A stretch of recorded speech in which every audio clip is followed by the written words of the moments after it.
Qu'est-ce que l'éducation du point de vue de la Kabbale? Est-ce que c'est la culture ou autre chose? Животные, они развиваются инстинктивно.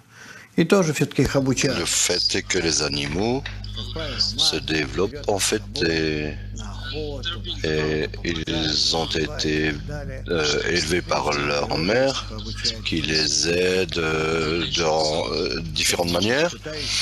Également leurs professeurs, d'autres animaux qui les élèvent également. On voit ça chez les animaux. Est-ce que c'est l'éducation ou le fait d'élever?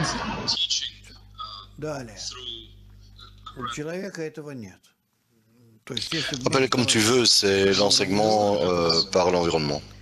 Et pour une personne, on n'a pas ça. Si on était à la place des animaux, on connaîtrait cela également, mais de notre côté, on se développe particulièrement de manière violente et dans différentes directions.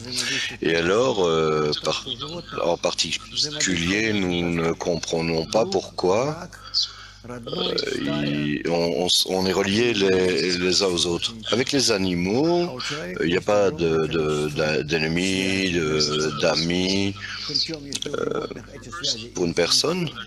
Et il y a différents types de relations l'une par rapport à l'autre. Et entre les animaux, les actions sont positives ou négatives. Mais la personne, elle doit développer ses connexions d'une différente manière, précisément, puisque notre monde est devenu de plus en plus intégral, interconnecté. Comment est-ce qu'on développe cette interconnexion? L'essence de la personne est complètement opposée à la connexion, à la connexion correcte entre nous. Lorsque les gens existent d'une manière très pacifique, alors lorsqu'ils pensent l'un à l'autre en tant que relation, comme bonne relation, nous devons indiquer que lorsqu'on se sent proche, alors cela est appelé vraiment une relation gentille. La proximité, c'est quelque chose de positif. C'est la gentillesse qui s'éveille dans les autres personnes proches de vous. Malheureusement, dans notre ce n'est pas quelque chose qui vient naturellement à nous.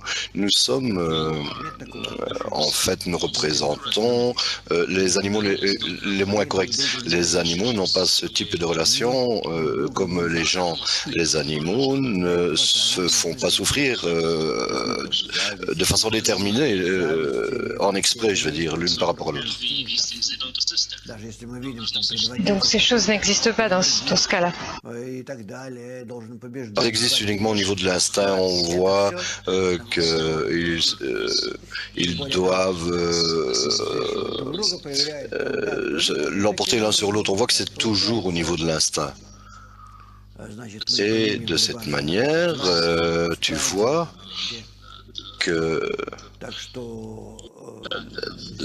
sur leur chemin, ils n'ont pas ce type de compétition de leadership. Et dans notre paquet, je veux dire humain, nous avons une différentes sortes d'aspirations qui sortent de notre ego, qui se sent bien lorsque les autres se sentent mal. Et les animaux ne se comportent pas ainsi. Ils agissent vraiment très simplement. Mon instinct fonctionne et je tue quelqu'un, je le mange et puis c'est tout. Il n'y a rien d'autre. Tout cela est fait sans le désir du tort à qui que ce soit. Mais en même temps, avec la personne, cela est différent. La personne a des désirs non restreints et il mangerait le monde entier. Et donc un homme, une personne doit être éduquée et élevée. Mis à part à côté de sa nature égoïste, il doit se développer une nature opposée.